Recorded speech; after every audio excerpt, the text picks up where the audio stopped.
We only discovered after the war, of course, was code cracking. We had absolute intelligence of where they were. And we were just all ready for them. And they burst out of the mist. I mean, if we hadn't got it absolutely ready, you'd never have got them. We had the torpedoes ready, stand by. I mean, and she came out of mist, bang. We were wrongly ballasted. We were given the wrong weight for our warhead and broke surface, which we never did, on firing. So he must have seen us, couldn't have failed us here. And he must have altered course towards, A, to comb the tracks of torpedoes, and B, to kill us. But one got him, bang, bang.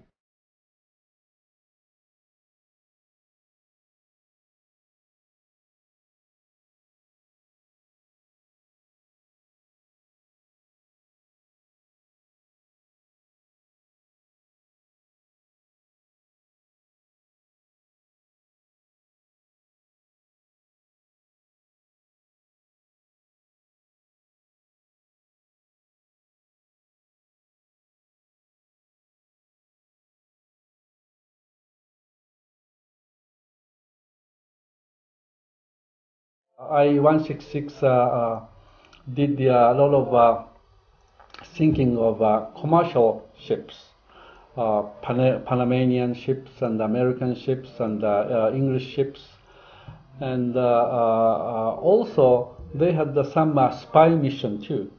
They wanted to organize the anti-British campaign by the Indian nationalists. And looked like I-166 carried several Indian spies into India and Ceylon. And when the I-166 was called to go to Singapore, that was for the participating in the training purpose. The Japanese Navy fleet had so many damage, mostly caused by the American submarines. So Japanese commander of the fleet wanted to have a training so that their boat won't be damaged so much. And I-166 was speeding to reach Singapore as quick as possible. But the Commander King's Telemachus was hiding on the bottom of the ocean, and probably just like Commander King said, he had some intelligence information that the Japanese submarine are speeding to Singapore. So the I-166 left Penang, which was a Japanese naval base, on July 16, 1944. And the next day, in the morning, it was torpedoed by the Telemachus. No, I wasn't coming up. There were other things, you know, the aircraft, other things. No question. So no, we lurked underwater and bumped back along the bottom towards One Fathom Bank Channel.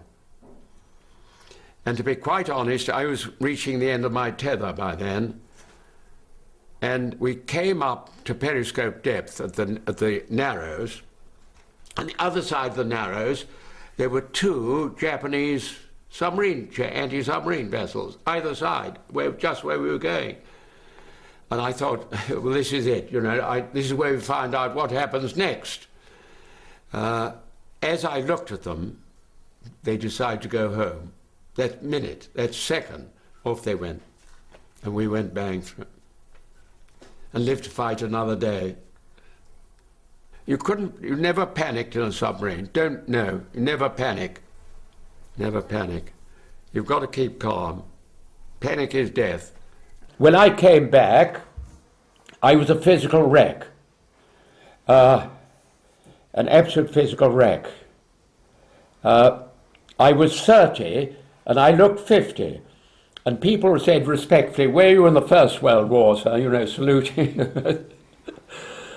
Did you worry when I came to see you? Or yes. Yeah. I thought you might be vengeful. Okay. And then I saw a photograph and saw you were a nice chap. I can always tell just by looking. Okay. Our submarines lost 4 out of 5. Of my friends, 4 out of 5 were lost. What should I write? I see. I wrote a little poem in memory of the things. Their tombstone stretches in a mighty arc from Norway's deep through Afric's shoreline to the eastern march, and on the bed of Malta's sand their bones are rocked by feeble tides. They wear the flower of our land. I should be made the poet laureate or something. You know. Okay. Is there any lessons we can learn from the war? The only lesson I think is to be learned about it is how horrific it is and how it is to be avoided at all possible costs. You see, both those wars were started by madmen. The Kaiser was dotted from inbreeding, royal family inbreeding. Hitler had a certifiable disease. He used to chew the carpet. So, they were both started by crazies. It's unbelievable. Unbelievable.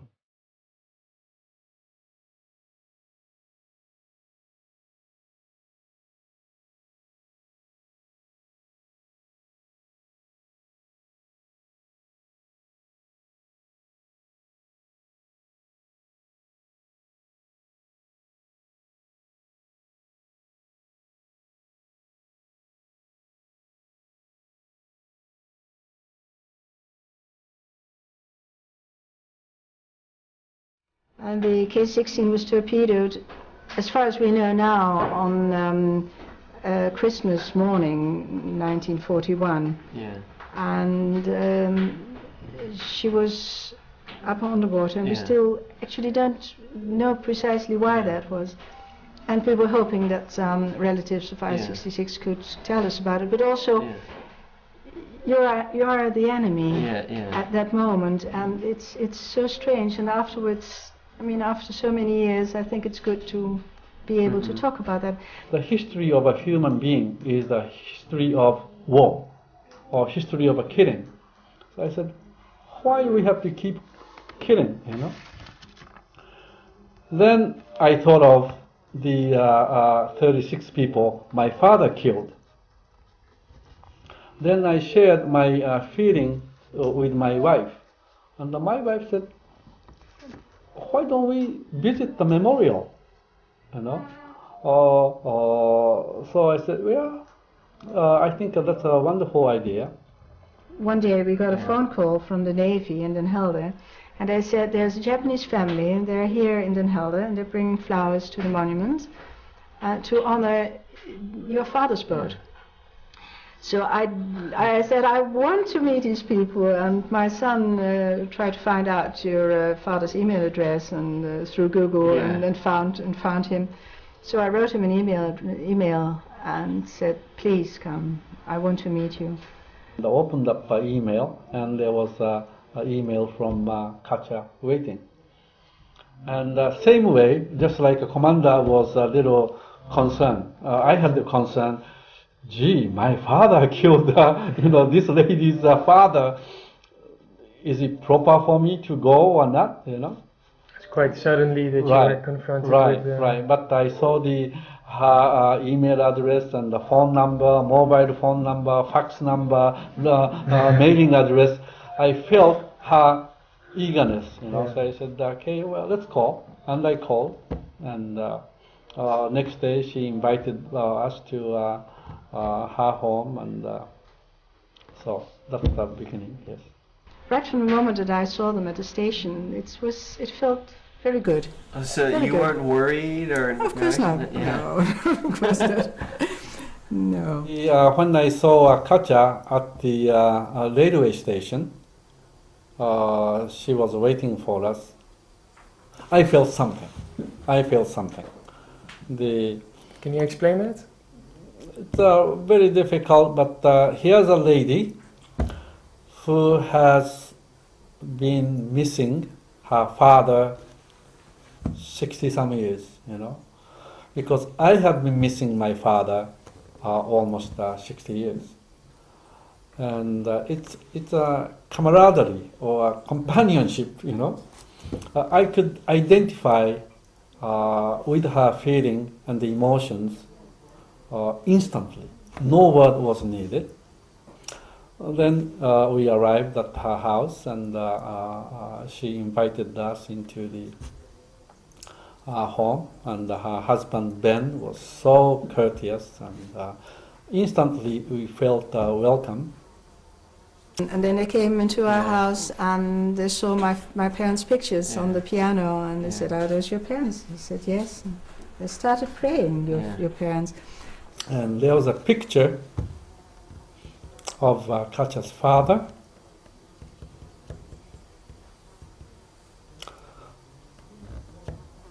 And his wife's picture, and Katja's picture, baby, small picture. I don't know, but some emotion came to me. We just prayed, you know. And you prayed together? Yeah.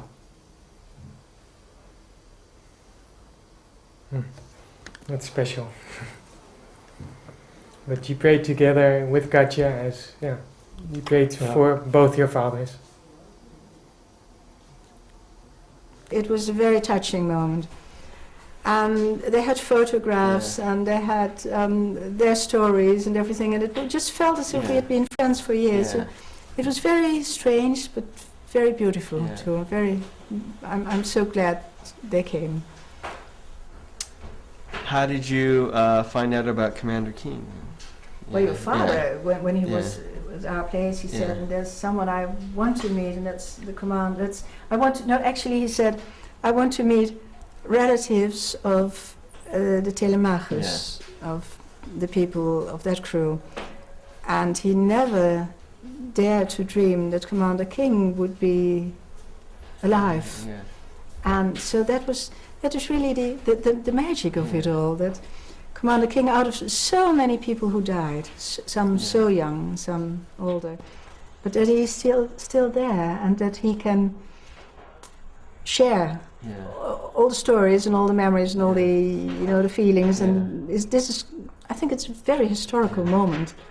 The former three enemies and being together again. What did you think first when your father got a letter from Aki saying that he wanted to visit you? Well, am I allowed to tell the truth? What? Yeah.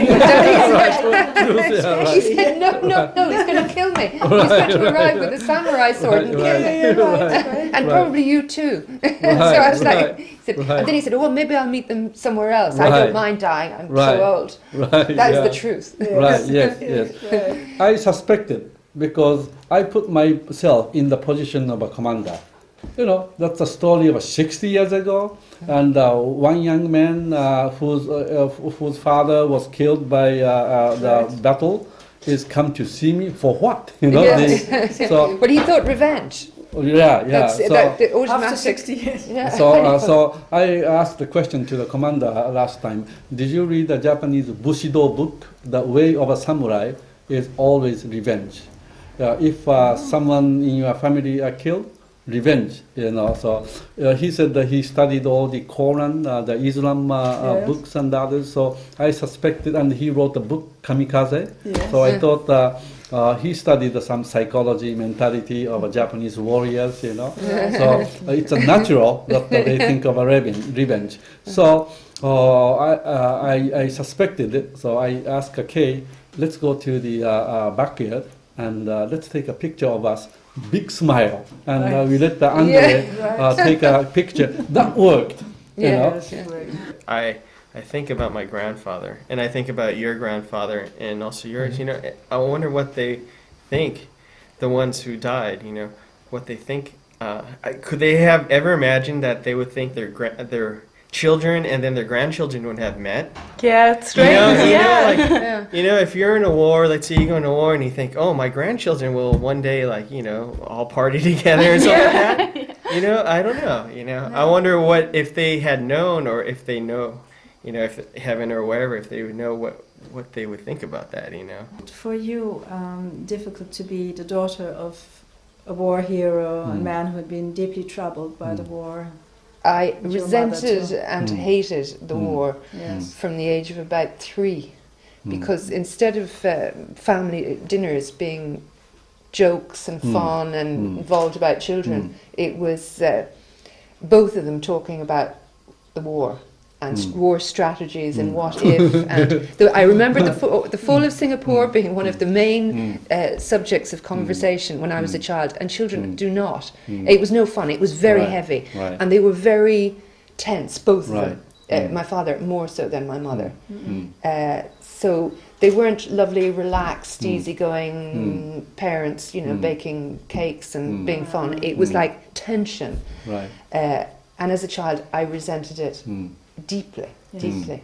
What I think about, which is very special about this meeting, it's very comforting that we're all sort of in a same situation and everybody just feels sort of bonded. And There's a lot of friendship. And it's a very natural way of bonding, even though our grandparents were actually in a war and they're fighting against each all other. of us. We're all fighting each other. And now everybody's one big happy family. It's very positive. It is. It's a sort of circle in a noisy way. That is. How do you feel about the meeting of all 3 families in this castle today? I'm absolutely delighted, and I'm delighted to meet them. I've enjoyed every moment. We went to buy a nice tree this morning. Yes. And it's already there. Ah. And we'd like to plant in your honor. Yes. And for the eternal friendship among our 3rd generation and the future children too. That'd be lovely. Yes.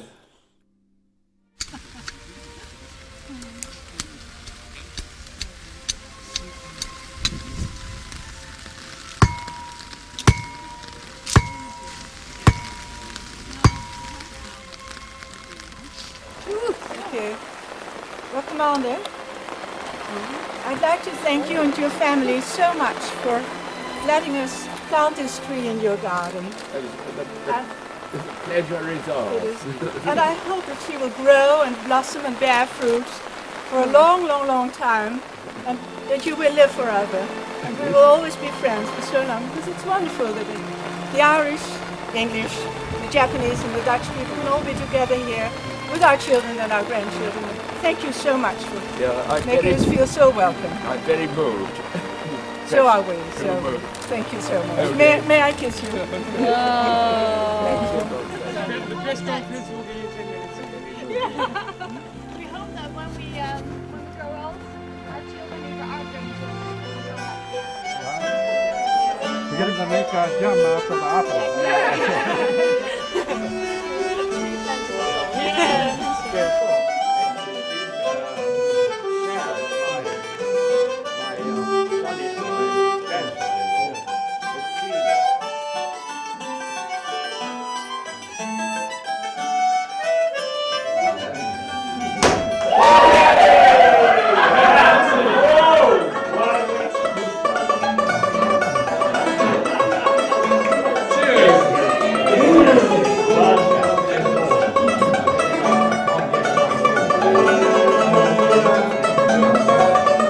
Next year is the 60th anniversary of the ending of World War II. Fortunately, we didn't have a World War III the past 60 years. Let's keep it that way. Yes.